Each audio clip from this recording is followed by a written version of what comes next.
जन्म स्थान मंदिर का निर्माण। स्वामी सरवणदास गुरु रविदास का पवित्र जन्म स्थान ढूंढने के पश्चात अपनी कुटिया बल्लाम जिला जालंधर वापस आ गए थे। उन्होंने अपने सेवकों को एकत्रित सारी बात बताई और जन्म स्थली पर जन्म स्थान मंदिर का निर्माण करने के लिए विचार विमर्श किया। श्रद्धालुओं ने एक मत होकर कहा कि पूज्य स्वामी जी, आप ही ऐसे महापुरुष हैं जो इस कार्य को पूर्ण करवा सकते हैं। स्वामी जी ने उसी दिन यह बात हृदय में धारण कर ली थी कि जन्म स्थान पर भव्य मंदिर का निर्माण कार्य भी हम पूरा करवाएंगे। स्वामी सरवणदास जी ने अपने प्रमुख शिष्य संत हरिदास जी के नेतृत्व में मंदिर का निर्माण करने के लिए एक कमेटी बनारस भेजी। स्वामी जी के आदेशानुसार आषाढ़ माह की शुभ संक्रांति के दिन मंदिर का निर्माण कार्य प्रारंभ किया गया। गुरु जी के पावन चरण कमलों में अरदास विनती करके जन्म स्थान मंदिर का नींव पत्थर संत हरि जी ने स्वामी सरवणदास जी के आदेशानुसार रखा।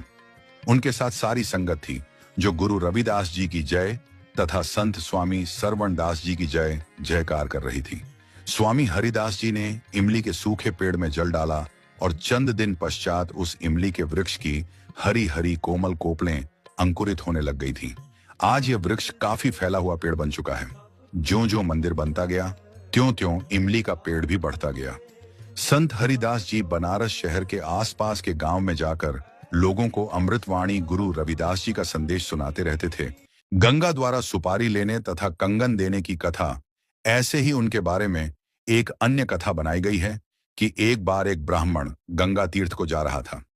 वह गुरु रविदास जी से मिलने को आया तो उन्होंने एक सुपारी गंगा में अर्पित करने को उसे दी, लेकिन साथ में यह भी कहा कि सुपारी गंगा में तभी अर्पण करना अगर गंगा स्वयं अपने हाथ से सुपारी ले। ब्राह्मण ने वैसा ही किया। गंगा ने हाथ बढ़ाकर सुपारी ले ली और बदले में रैदास जी को देने के लिए उसे एक कंगन दिया। ब्राह्मण के मन में बेईमानी जाग उठी। उसने धन पाने के लालच में वह कंगन राजा को दे दिया। रानी को कंगन बहुत पसंद आया। उसने ब्राह्मण से वैसा ही दूसरा कंगन लाने को कहा। तब वह ब्राह्मण गुरु रैदास के पास आया और माफी मांगी। गुरु रविदास जी ने तरस खाकर अपनी चमड़ा भिगोने की कुंडी अथवा कठौती को उघाड़ा तो गंगा वहां प्रकट हुई और उसने वैसा ही एक और कंगन उन्हें दे दिया। ब्राह्मण ने वह कंगन रानी को देकर अपनी जान बचाई। झूठ यह है कि गुरु रविदास जी ने गंगा में अर्पित करने के लिए उस ब्राह्मण को सुपारी दी। गुरु रविदास और कबीर साहिब ने अपने जमाने में ब्राह्मण धर्म से टक्कर ली थी। उनके हर पाखंड के विरुद्ध लोगों को जागृत किया था। सो गुरु रविदास जी द्वारा गंगा में अर्पित करने के लिए सुपारी देना उतना बड़ा झूठ है जितना कोई यह कहे कि बाबा साहिब नित्य गंगा में स्नान करते थे। गुरु रविदास जी ने अपनी पूरी वाणी में हमेशा गंगा स्नान, मूर्ति पूजा व अन्य कर्मकांडों का विरोध किया था। अतः आज कोई वही कर्मकांड उनके मत्थे मढ़े तो यह तो उसकी धूर्तता ही है। झूठ यह है कि गंगा एक नदी है, कोई औरत नहीं है जिसके कि हाथ पांव हों। यह बात रैदास जी को भी पता थी। अतः यह कहना कि उन्होंने सुपारी इस शर्त पर दी कि गंगा स्वयं हाथ बढ़ाकर ले तभी देना भी असोचनीय है। यह तो और भी बड़ा झूठ है कि गंगा ने अपने हाथ से सुपारी ली और अपने हाथ से ही कंगन दिया। आज भी भारत गंगा पूजक ब्राह्मणों और गैर ब्राह्मणों से भरा पड़ा है। उनमें से कोई हाथ की तो बात ही छोड़ो, कोई गंगा का नाखून भी नहीं दिखला सकता। गंगा नदी के न पहले कभी कोई हाथ थे, न अब हैं और न ही कभी हो सकते हैं। सिखों के 10 गुरु हुए, उनमें गुरु नानक देव जी तो काशी भी आए तथा सदगुरु कबीर और गुरु रविदास जी से मिले भी थे। काशी में इन तीनों गुरुओं ने मिलकर ब्राह्मणवादी ढकोसलों के विरुद्ध आवाज उठाई थी।